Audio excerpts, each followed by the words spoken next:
mengenai model ya. Setelah sebelumnya kita sudah berhasil membuat controller dan juga view. Nah, apa yang akan kita buat pada komponen model ini? Ya, teman-teman bisa buka hasil yang sudah kita buat dari video sebelumnya. Oke, jadi ini ya teman-teman ya, aplikasi yang sudah kita buat. Kita sudah berhasil membuat controller. Ada 2 controller ya, kita buat home dan about, dan masing-masing controller ini memiliki beberapa view. Dan kita juga sudah mencoba untuk mendapatkan data dari URL ya, sebagai parameter dari metode di dalam controllernya. Contohnya kalau kita masuk ke about, lalu kita kirimkan data, misalkan saya masuk ke controller about, metodenya index, lalu saya kirimkan misalkan eric/gamer/30, maka data ini akan ditangkap oleh metode index dan dipakai di dalam view-nya. Ya, kalau saya enter sekarang, maka berubah tuh ya datanya. Tadinya Sandika jadi Eric, tadinya 32 jadi 30, dan tadinya dosen jadi gamer begitu. Nah, sekarang di video kali ini, kita akan coba gimana kalau kita mendapatkan data tidak dari URL, tapi dari tempat lain. Nah, tempat itu nantinya kita sebut dengan model. Oke, jadi sebetulnya model ini merupakan sebuah komponen yang sangat luas ya. Isinya bisa macam-macam ya, nggak cuma data aja. Ya, jadi kalau dari konsep MVC-nya itu macam-macam, bisa berisi object domain, bisa berisi data mapper, bisa berisi service ya. Pokoknya intinya adalah business logic dari aplikasi yang akan kita buat. Dan yang paling sederhananya adalah ketika kita mau mengolah data. Oke, jadi contohnya begini. Kalau kita kembali ke controller home-nya di sini. Nah, ceritanya di sini saya mau menampilkan hal yang sama dengan about ya. Misalkan halo, nama saya Sandika. Nah, tapi Sandika yang tampil di sini bukan hasil dari data URL, melainkan data yang dikirim oleh model. Begitu ceritanya ya. Jadi sekarang saya minta teman-teman untuk buka kembali codingnya. Ini ya, silakan buka controller home-nya. Kan controller home tuh untuk menampilkan ini ya. Nah, jadi ceritanya gini. Kita tahu kita bisa mengirimkan data ke view ya. Caranya begini. Ini misalnya kita mengirimin data judul ke view header ini ya. Nah, sekarang gimana kalau misalkan saya mau mengirimkan data ke sini? Data nama saya, atau misalnya data ini nanti dikirim setelah usernya login. Misalnya login, terus dia dapetin namanya siapa, namanya ditampilkan di view-nya. Jadi nanti yang akan kita lakukan begini. Saya mau bikin data yang isinya nama, begitu ya. Nah, tapi saya tidak akan nulis Sandikanya di sini, di controllernya, tapi saya mau minta ke model. Begitu ya, jadi nanti yang akan saya tulis begini. Saya panggil this model untuk menjalankan modelnya, lalu dalam kurung model yang mana. Begitu ya, misalkan nanti nama model yang akan kita buat adalah user_model. Begitu ya, jadi cerita nanti saya akan memanggil model. Sekarang kita belum buat ya, jadi jangan khawatir. Nah, lalu setelah kita panggil modelnya, karena model ini bentuknya kelas, kita akan panggil metode di dalamnya. Jadi saya pakai panah satu lagi untuk masuk ke dalam metodenya. Misalkan nanti saya akan buat sebuah metode namanya getUser. Gini. Jadi saya akan panggil model, lalu panggil metode di dalamnya namanya getUser. Jadi nanti siapapun user yang masuk dikirimkan ke nama. Dan nanti nama ini dikirim ke sini, $data. Begitu. Jadi sekarang kita akan bikin nih modelnya. Paham ya teman-teman ya? Jadi sekarang silakan halaman home ini kita save dulu. Kita akan bikin modelnya. Jadi teman-teman arahkan ke folder models. Ya, nanti di folder models ini kita akan bikin modelsnya. Silakan klik kanan bikin file baru. Kita save dengan nama user_model. Ya, ini kenapa saya pakai underscore model, supaya nanti nggak ketukar ketika kalau misalnya kalian mau bikin controller namanya user. Jadi supaya nggak bentrok, untuk membedakan mana yang controller, mana yang model. Nah, yang model saya kasih _model. Ya, save dulu. Kita bikin scriptnya. Kelas, kita bikin kelas ya. user_model. Begini ya. Nah, lalu misalnya di dalamnya, ini simple banget ya. Saya mau bikin sebuah variabel. Misalkan variabelnya saya kasih visibility-nya private aja. Lalu nama begini. Namanya saya isi dengan nama saya. Ya, jadi ini simple banget. Bahkan terlalu simple ya. Kedepannya kalian pasti nggak akan melakukan ini. Ini cuma contoh aja. Dan ketika kita sudah dapat datanya, ya karena sebetulnya data ini bisa kalian dapetin dari manapun nantinya. Apakah query ke database, atau mendapatkan dari API, atau service lainnya. Ya, tapi ini simple lagi ini aja dulu ya. Datanya udah ada, tinggal kita ambil datanya pakai metode tadi. Kita bikin public function. Apa tadi namanya? getUser, begitu ya. Yang tadi mau kita panggil di controllernya. Tinggal kita ambil namanya. Jadi return $this nama gitu. Ya ini simple banget. Jadi sekarang inginnya gini, model ini dipanggil oleh controller, lalu kita panggil satu metode di dalamnya dan masukkan isinya ke data. Nanti data masuk sini. Ya coba kita jalanin dulu. Walaupun ini pasti error ya. Kita refresh. Tuh error ya. Katanya saya nggak tahu nih model tuh apa di home-nya tuh. Ini home-nya, dia nggak tahu model tuh apa. Karena memang kita belum bikin ya. Oke, sekarang jadi silakan di save dulu semua. Kita bikin modelnya ya. Kita bikinnya di mana? Kita bikinnya di controller. Jadi silakan kalian buka folder core-nya, masuk ke kelas controller kita. Kalau sebelumnya kita udah buat view, buat ngelola view di dalam controller kita, sekarang kita buat model. Public function, sekarang apa? Model. Gitu. Yang isinya nama modelnya apa? Ya, tadi misalkan user model ini. Lalu di dalamnya apa? Sama seperti view, kita juga akan merequire file model yang ada di dalam folder models. Jadi kita require begini, kita keluar dulu app. Sekarang kita nulisnya bukan views tapi models. Kita gabung dengan modelnya, kita gabung dengan nama filenya. Begini, ya. Tapi untuk model tidak selesai di sini. Kalau view kan sudah ya, karena dia hanya tampilan, isinya HTML aja. Kalau model karena dia kelas, kita harus instansiasi dulu ya supaya bisa kita pakai. Jadi kita tulis return lalu new modelnya. Gini. Jadi ketika dipanggil di sini, ini artinya kita panggil kelas modelnya sekaligus melakukan instansiasi. Sehingga harusnya kita bisa panggil nih metodenya. Coba kita save dulu ya. Save dulu, kita kembali ke sini, kita refresh. Ya, tidak ada error. Sekarang datanya sudah bisa kita pakai di view index-nya. Walaupun sekarang belum ya. Sekarang kita lakukan. Kalian boleh buka view index yang ada di dalam folder home-nya. Jadi kalian cari view, ini ya. Cari home, cari index. Nah, ini ketemu. Tinggal kita hapus aja paragrafnya. Kita ganti misalkan halo, nama saya. Kita ambil dari data. Jadi buka tag PHP, echo, $data, nama. Begini, kita lihat, save dulu, refresh.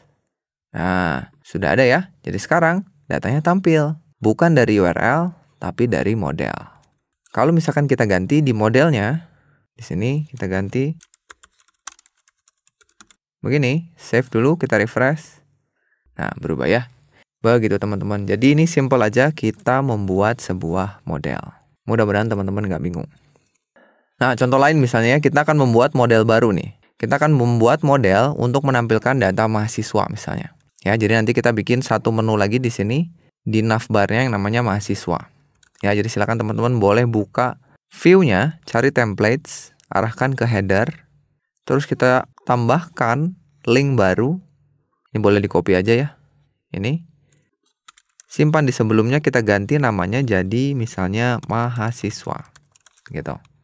Lalu kita ganti base URL-nya, ini jadi mahasiswa. Gini, jadi akan mengakses controller namanya mahasiswa. Walaupun sekarang kita belum punya ya. Kita coba save dulu, balik ke sini. Muncul ya. Kalau diklik, pasti dia ke controller default karena controller mahasiswa belum ada. Sekarang coba kita bikin. Ini boleh di-close dulu headernya. User model boleh di-close saja ya. Controllernya di-close juga. Close juga, kita close saja. Sekarang kita akan bikin controller baru. Silakan kalian bikin. Klik kanan di folder controllers-nya. Kita bikin file baru namanya mahasiswa.php. Isinya gimana? Tulis kelas mahasiswa. Lalu kita tulis method default-nya. Public function index. Ya, lalu kita rangkai view-nya. Yang pertama, this view. Kita ambil templates, header. Ya, ini boleh di-copy aja. Sekarang kita ganti ini jadi templates footer. Baru di tengahnya kita bikin this view untuk view indexnya. Jadi kita nanti bikin folder di dalam views-nya namanya mahasiswa index. Gini ya. Tinggal misalnya di dalam sini kita bikin data judul yang berisi apa? Daftar mahasiswa. Begini misalnya, tinggal kita kirimin datanya ke sini. Nah, sekarang controllernya udah jadi ya. Kalau kita jalanin, ini pasti error karena kita belum bisa mengakses view-nya nih. Nah, ini belum dikenali. Kenapa coba? Masih ingat nggak? Kita harus melakukan apa di sini? Extend ke kelas controller. Ya, supaya kita bisa pakai metode view di sini ya. Save dulu, coba refresh lagi. Nah, ternyata masih error. Tuh katanya mahasiswa indeksnya nggak ada. Oh, jelas ya. Karena memang kita belum bikin view-nya. Oke, silakan teman-teman bikin dulu. Arahkan ke folder views, kita bikin folder baru. Kasih nama mahasiswa. Begini. Di dalamnya kita bikin apa? File baru. Namanya index.php. Untuk view-nya, untuk file HTML-nya. Simple aja, misalkan kita bikin kontainer. Begini ya. Terus kontainernya kita kasih margin top-nya 5 ya. Supaya ada jarak ke navbar-nya. Terus ceritanya di dalamnya kita bikin row aja. Ya, ini kelasnya bootstrap, kita bikin kolom yang ukurannya 6 misalnya. Ini bootstrap ya. Nah, nanti di dalamnya misalnya kita bikin H3 daftar mahasiswa. Begini. Ya, kita save dulu, kita refresh. Nah, itu udah ada ya, daftar mahasiswa, tapi mahasiswanya masih kosong karena memang kita belum punya mahasiswanya. Nah, sekarang kita udah nyiapin view-nya, nanti mahasiswanya akan kita simpan di bawah sini. Sekarang tinggal kita siapin modelnya. Jadi ceritanya, kita akan bikin model. Jadi silakan teman-teman arahkan ke folder model, bikin file baru, kita kasih nama mahasiswa underscore model .php, jangan lupa ya. Sudah, tinggal kita bikin kelasnya. Kelas mahasiswa underscore model, baru kita bikin datanya. Private $MHS misalnya ya, simple aja. Nah, sekarang datanya nggak akan sesederhana kita bikin string begini, tapi kita mau bikin array misalnya. Karena mahasiswanya banyak, ya ada array di dalam array seperti ini. Oke, ceritanya saya akan bikin beberapa mahasiswa seperti ini.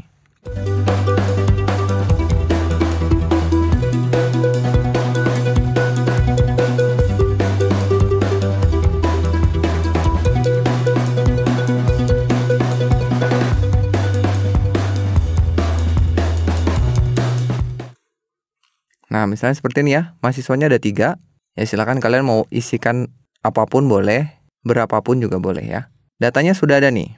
Saya sembunyikan dulu sidebar-nya, dan sekali lagi teman-teman mesti paham, data ini nantinya bisa didapat dari mana aja. Ya, query ke database, atau bisa dapat dari API, ya, atau dari tempat lain begitu. Sekarang bentuknya array, tinggal kita bikin sebuah metode untuk ngambil datanya. Misalnya get all mahasiswa. Nih, ceritanya saya pengen mendapatkan semua mahasiswanya. Ya, gampang aja, tinggal return $this lalu MHS untuk ngambil ini. Sama seperti tadi ya. Nah, kalau udah gini gimana? Tinggal kita ke controller mahasiswa, ini di save dulu ya, jangan lupa. Kita kirimin datanya. Misalkan saya punya data MHS, diambil dari mana? This model. Nah, ngambil dari kelas model, namanya mahasiswa underscore model, lalu ambil metodenya get all mahasiswa. Begini misalnya ya, tinggal kita kirimin ke sini. Sudah, jadi harusnya di indeksnya kita sudah bisa pakai nih MHS ini. Coba save dulu, kita ke indeks, ke sini. Coba kita bikin UL. Sekarang kita ambil datanya. Misalkan kita bikin PHP for each $data MHS as $MHS. Tutup for each-nya. Untuk mengulang semua mahasiswa yang ada di dalam array-nya, baru kita bikin. Oh, mendingan UL-nya masukin aja deh ke dalam sini ya. Begini, ini saya tutup dulu. Begini aja ya. Lalu di dalamnya baru kita bikin LI untuk menampilkan data tiap mahasiswanya. Misalkan kita buka PHP, echo $MHS, pertama kita ambil nama, gitu ya. Lalu kopikan LI-nya, kita ambil NRP. Copy lagi email, copy lagi jurusan. Gitu ya, kita ambil datanya sekarang dari array. Save dulu. Sekarang kembali ke browser, coba kita refresh. Nah, lihat tuh teman-teman. Datanya sekarang sudah tampil. Ini diambil sudah dari model. Ya, jadi kita bisa buat model yang simple, kita bisa buat model seperti ini. Begitu teman-teman. Ya, silakan kalau misalkan ada yang bingung atau ada yang mau ditanyakan, langsung aja tulis pertanyaannya di kolom komentar. Nah, sekarang untuk topik terakhir nih. Gimana kalau misalkan data yang kita dapat ini bukan kita tulis manual dari array? Gimana kalau misalnya ini kita dapat dari database? Ya, karena memang nanti ke depannya seringnya kita melakukan itu. Ya, coba kita ubah array ini menjadi sebuah database. Jadi sekarang saya minta teman-teman buka, paling gampang sih pakai phpMyAdmin ya. Jadi kalian boleh buka localhost/phpMyAdmin. Ya, walaupun banyak software atau aplikasi buat mengelola database selain phpMyAdmin ya. Nah, kalau sudah terbuka seperti ini, teman-teman boleh bikin database baru ya. Silakan diklik aja di sini. New database, kita kasih nama aja phpMVC begini ya. Silakan di-create aja. Kita mau bikin tabel namanya mahasiswa. Begitu. Jumlah kolomnya simple aja. Kita mau sama seperti tadi, ada nama, NRP, email jurusan, tapi mungkin kita tambahin ID ya. Jadi kolomnya 5 aja. Lalu kita pencet go. Nah, kita buat ya. Yang pertama ID, yang kedua nama, yang ketiga NRP, yang keempat email, yang kelima jurusan. Satu-satu ya. Yang pertama adalah ID integer, namanya kita bikin varchar. Semuanya kita bikin varchar aja ya, biar simple ya. Integer kosongkan length-nya. Nama kita kasih 100 aja ya. Semua kita kasih 100 deh. Ini biar cepat aja ya. Lalu selanjutnya semuanya biarkan kecuali ID-nya. ID-nya kita kasih auto increment. Ya, ketika kita kasih auto increment, otomatis dia primary.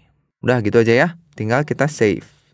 Nah, ini sudah jadi tabelnya. Coba kita isi beberapa data ya. Kalian arahkan ke insert, kita isi.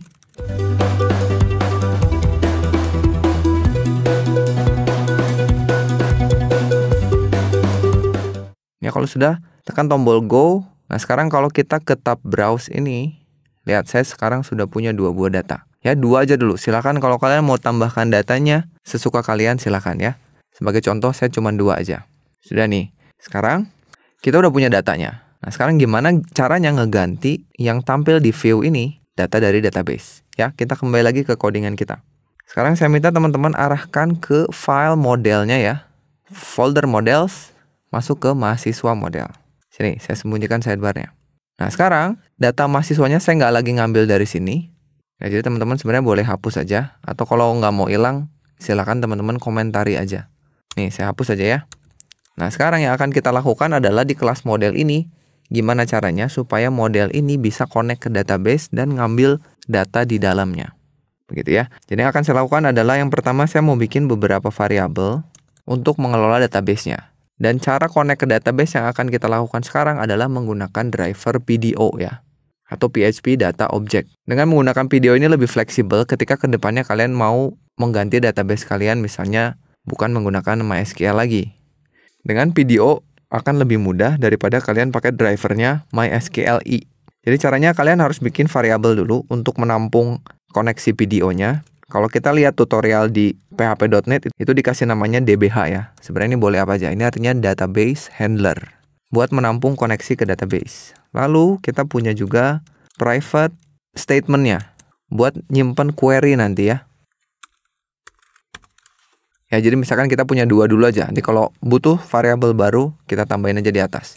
Sudah ya, ini kita sudah punya variabelnya. Sekarang kita akan lakukan koneksi ke database di dalam method construct. Supaya begitu model ini dipanggil, yang pertama kali dia lakukan adalah koneksi dulu ke database. Jadi kalian buka public function construct.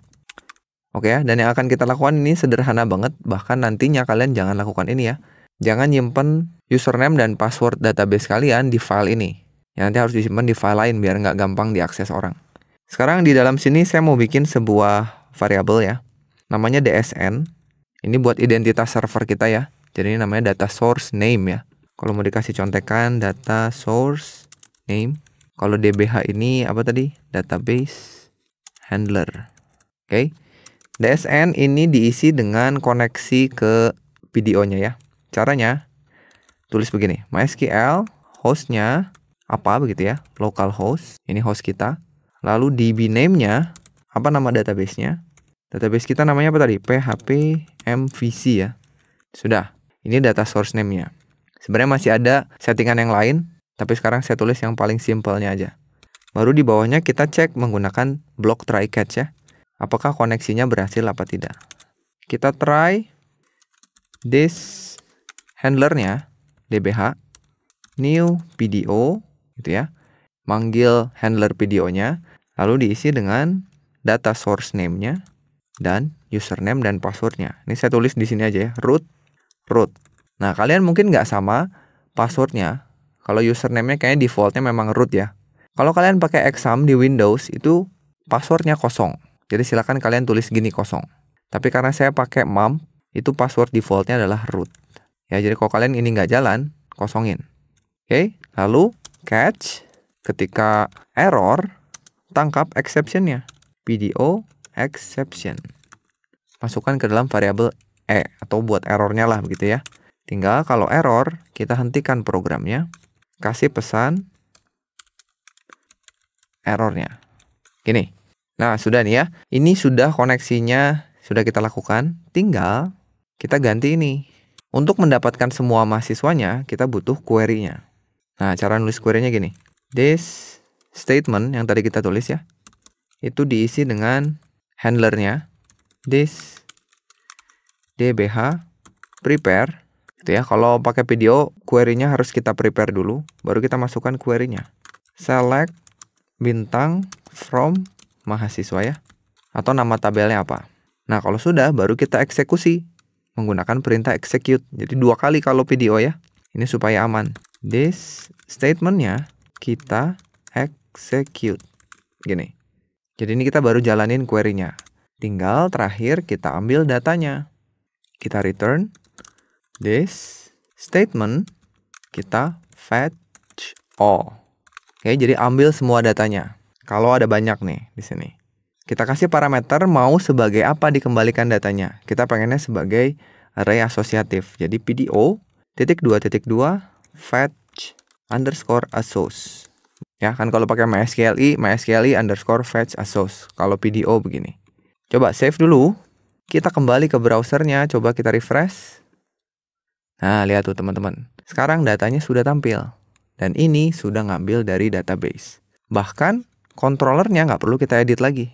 Ya, karena ini udah sama. Manggil model, manggil method, hasilnya udah berupa array asosiatif, kirim ke view-nya. Tampilkan di view-nya. Begitu teman-teman ya. Mudah-mudahan teman-teman paham.